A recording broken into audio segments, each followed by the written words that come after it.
I am Fulani, not a terrorist, and peace flows in my veins like the rivers that waters our land. They are black sheep normally, for the sun does not stop shining because of the shadow cast by one tree. As though my heritage is a curse. You hear Fulani and you see fear, but forget that my hands had fed nations, my voice has sung lullabies to the winds, and my feet have tread paths of peace. Stop calling Fulani people are terrorists, especially in Nigeria. If you don't know who is called Pullo or who is called Fulbe or Fulani's people, and as you used to say, that is a wrong name to Fulani people. Let me tell you, when you are in West Africa, you are in West Africa, you know the mentors of West Africa are Fulanis. 80% of Fulani are in West Africa. You know, when before the Western people came to Africa, Fulani were ruling the Africans. So your forefathers were Fulani slaves before. You understand? We took them and we carried them on board, we carried them along, and now they just give a small chance. They want to, you know, overpower Fulani and say that Fulani are terrorists. Fulani are not terrorists. In any tribe, you have some bad people and the good people in any tribes in the whole world. Since Jesus Christ, Fulani was there. Since Prophet Muhammad sallallahu alaihi wasallam, Fulani was there. Go back to the history. Go back to the history. We came with our wells. We came with our wells. We are not depending. We are independent. Anywhere you see Fulani people, they are independent. We are not depending in any government. We are don't depending in anybody. We work hard and we earn hard. Why you guys are just talking rubbish about Fulani people? You have to stop it. We have to tell the world that Fulani are not terrorists. Go back to the history of Africa and West Africa. See who is Fulani? Who is Pullo? You guys are just, you know, propaganding everywhere. Your forefathers were slaves to Fulani people. We took them along. We do everything for them. Why, my brother? I'm surprised to see an Hausa man saying Fulani is a terrorist. An Hausa man. Why officially in Nigeria we have Hausa Fulani, we have Yorubas and Igbos? Why you guys are just citing Fulani beside? What's the problem? What are you guys gaining? If you want to come out and fight terrorists, come out and fight terrorists.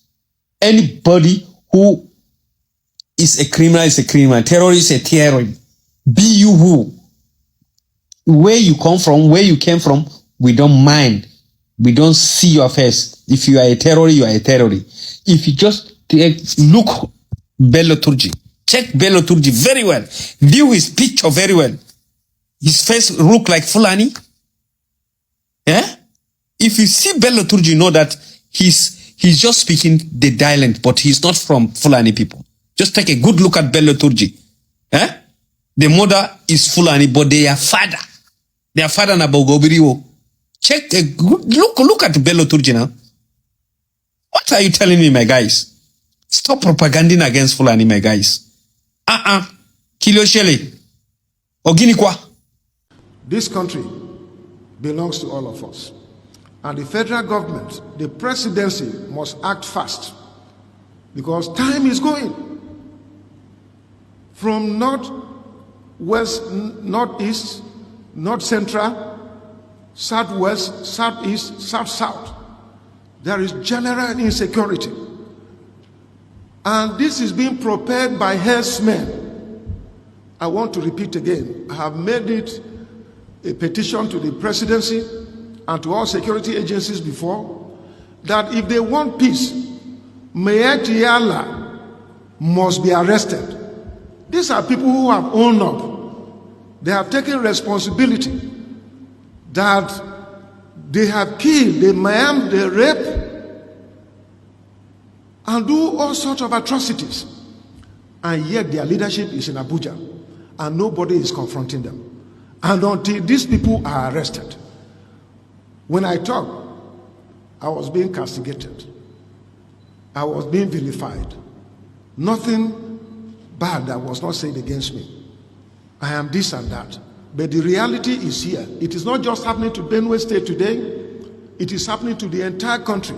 Why is the federal government being silent about this Fulani men? When will the federal government come out and criticize and arrest herdsmen carrying AK-47? When are they going to do that? Are we second citizens in this country?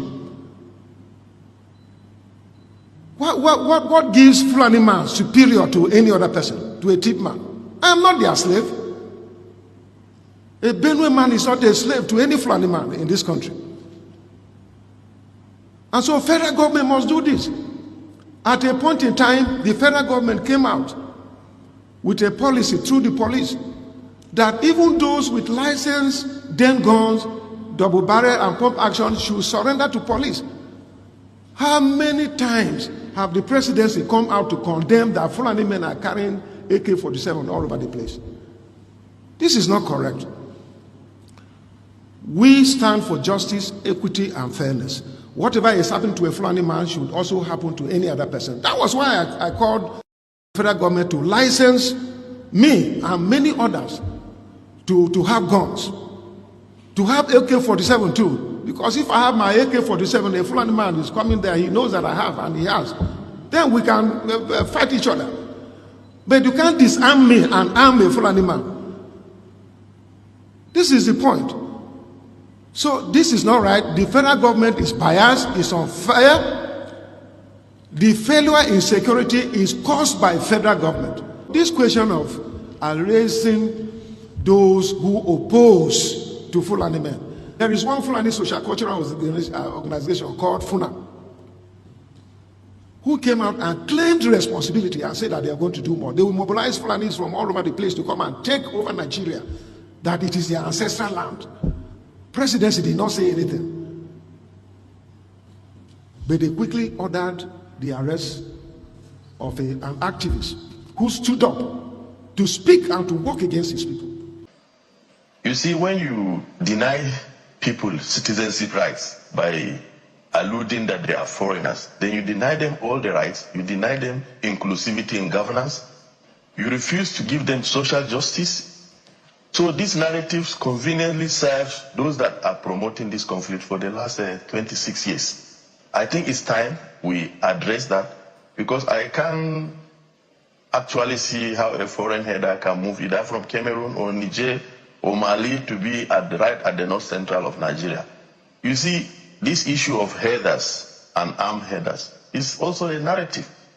Headers are not armed, but you have armed bandits and lawless criminals in our forests. All these are allowed to be called armed headers. We need to separate them. We need to know that the criminals are there in our forests and deal with the criminals. And the first line of victims of those criminals are the headers. We have lost so many headers. We have lost thousands of cattle in the hands of these criminals. But at the same time, we have been accused as the criminals. But so the challenge Mr. is now, Hassan, even the institutions, yes.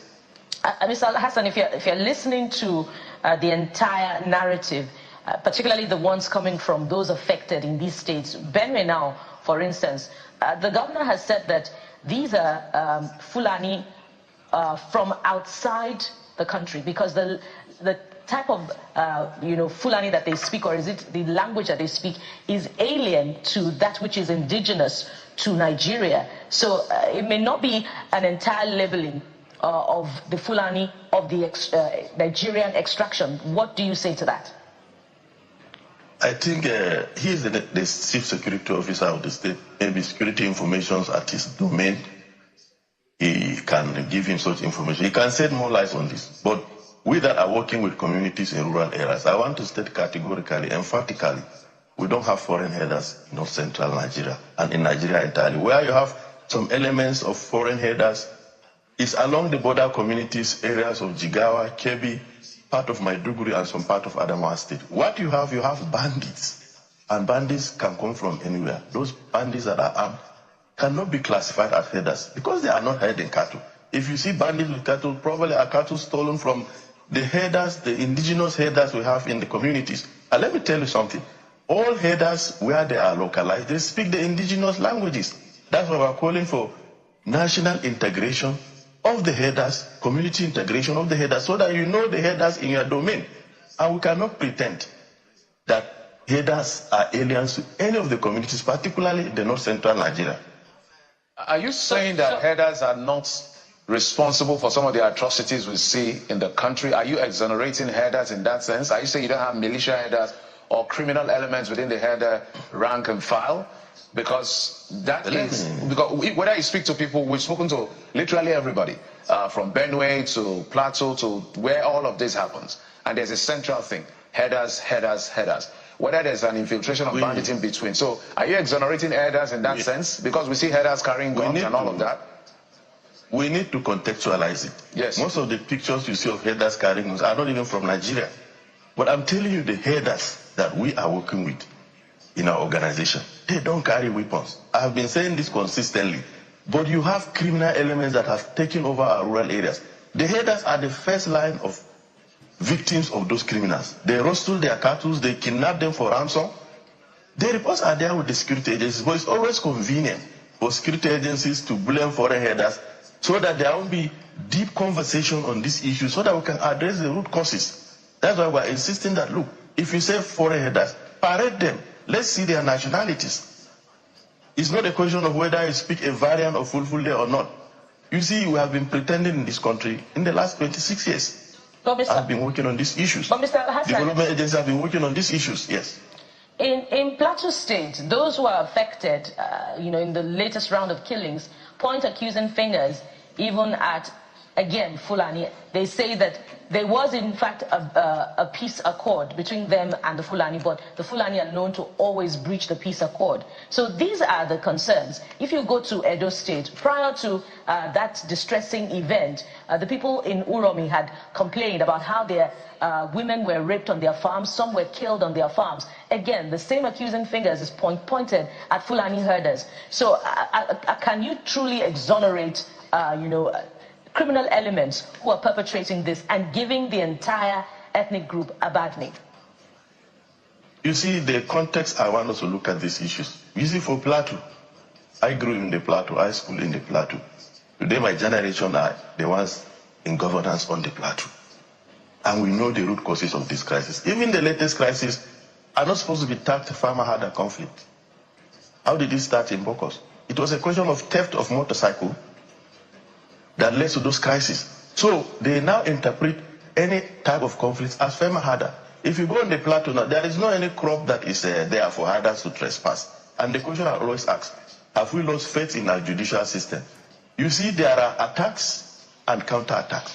You have attacks that are followed by reprisals. And unfortunately, there is also politicization of the crisis. But if you look at down south, what you have displaced bandits from northwest and other jihadist groups that have found it difficult to stay within the northern part of the country, probably because of the ecology. They are looking for thick vegetation. They move towards the south. And most of them now carry cattle, which are even for trading. Those are not herders. And herders that are now rearing their cattle peacefully, they are faced with double jeopardy. If you don't defend yourself, because security is not there to defend you, these criminals will come and rustle the whole of your cattle. For the Plateau, if the governor wants to be sincere, he has grown together with Fulanis, pastoralists, particularly in his local government. This conflict is just recent, and we know the drivers of those conflicts on the Plateau. It's likely political, because there's an agenda to expel the herders on the Plateau. The governor knows this. His godfather in politics, the former governor, Senator Ja, is a driver of that narrative, expelling herders on the Plateau. And they have renewed that call now. Look at the case of the so-called occupied 64 villages. I laughed when I see those stories in the media. Those are IDP camps that government never took care of. Herders were displaced from 43 villages on the Plateau. And they now move into those those wastelands, mine lands, and considered a safe corridor for themselves. Welcome back. I think na don't listen to wetin people talk concerning wetin dey happen for this our nation. These people call Fulani headers. They no agree because of the way this thing they go. If you look at how people just did the talk, all these Fulani girls and guys we talk, we face talk, them they talk see them, they no be terrorists now within they talk. Although this thing where we see they go on for inside this country, we normally know say okay na government na them they behind all this issue where we see with the face. If you look at Samuel Autumn, if you listen to wetin Samuel Autumn say, Samuel Autumn even say that okay, all these people will be say okay, they terrorize this country.